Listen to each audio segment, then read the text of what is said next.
Well, if the carrot doesn't work, it's time to use the stick. And that's exactly what's happening in the dystopian horror that used to be the United Kingdom.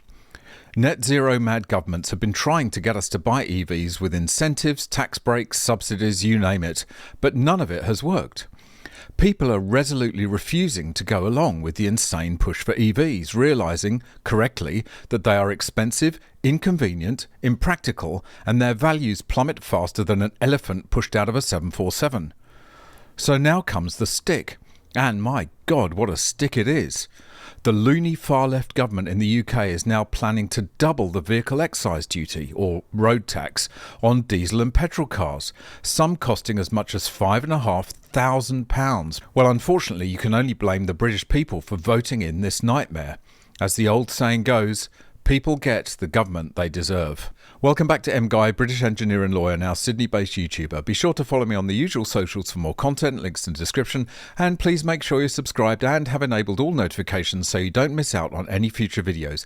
And if you'd like to support this channel, why not buy me a coffee? Click the link in the description or scan the QR code on screen. So the intention of this vindictive policy is clear. If you won't do as we say and buy EVs like the good compliant citizens you should be, then we're going to punish you for continuing to use your reliable and cheap internal combustion car. This is Money reports. Chancellor's stealth tax on new petrol and diesel cars. First year VED rates to double next year to as much as £5,490. Rachel Reeves will introduce a stealth tax on new petrol and diesel cars from next year that will see buyers stung with road tax costs of up to almost £5,500. During her budget statement, the Chancellor said the government will change vehicle excise duty first-year rates for new cars registered after 1st of April 2025 to strengthen incentives to purchase zero-emission and electric cars by widening the differentials between zero-emission, hybrid and internal combustion engine cars. However, the budget document confirms that Ms Reeves will try to force drivers to choose greener vehicles by not only guaranteeing low first-year VED rates for EVs, but by doubling them for all cars emitting more than 76 grams per kilometre of CO2. One expert labelled it as a shove, not a nudge, towards an electric car future. Well, that's the understatement of the week. More like a kick in the nuts followed by a cricket bat to the head. With every traditional petrol and diesel car on sale having higher emissions than this, it means buyers face hiked first-year road tax costs of between £270 and a staggering £5,490. The budget document reveals that all zero-emission electric cars will pay the lowest first-year tax rate, commonly referred to as the showroom tax of just £10.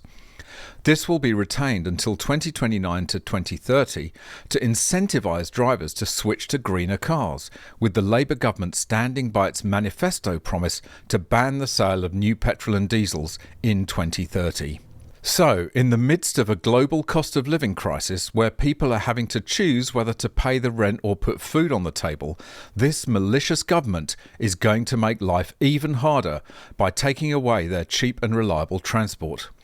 All driven by the blinkered ideology of net zero, which, as we all know, will never work.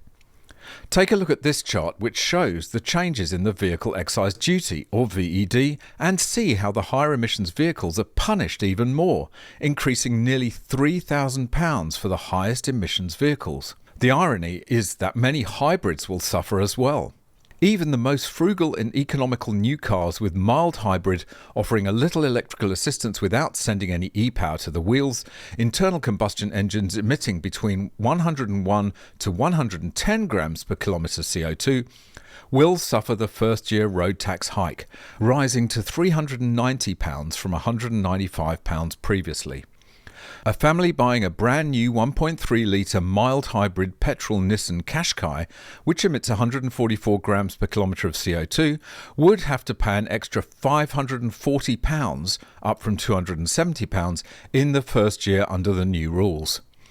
Yet the biggest sting will be for buyers of the most polluting vehicles. Any petrol or diesel car with emissions of 191 to 225 grams per kilometre CO2 will be up to £3,300 from £1,650 for the first year. This would include a new mild hybrid diesel Range Rover, which has claimed CO2 emissions of 194 grams per kilometre. There's a couple of really important points here. The first being that you shouldn't for 1 minute think that this will be the end of the tax increases. While they may only apply to first-year registrations at the moment, you can bet the farm that it will eventually be rolled out to subsequent years as well. What was that cloying phrase? Widening the differentials? Which, translated from politicians' gobbledygook, simply means making it more expensive to own a regular car. Secondly, this will also be another devastating blow to the already struggling auto industry. When manufacturers are battling to stay afloat in a massively skewed market and in the face of overwhelming Chinese competition, what better way to support them than by slugging their new petrol cars, pretty much the only ones people are buying, with even more tax?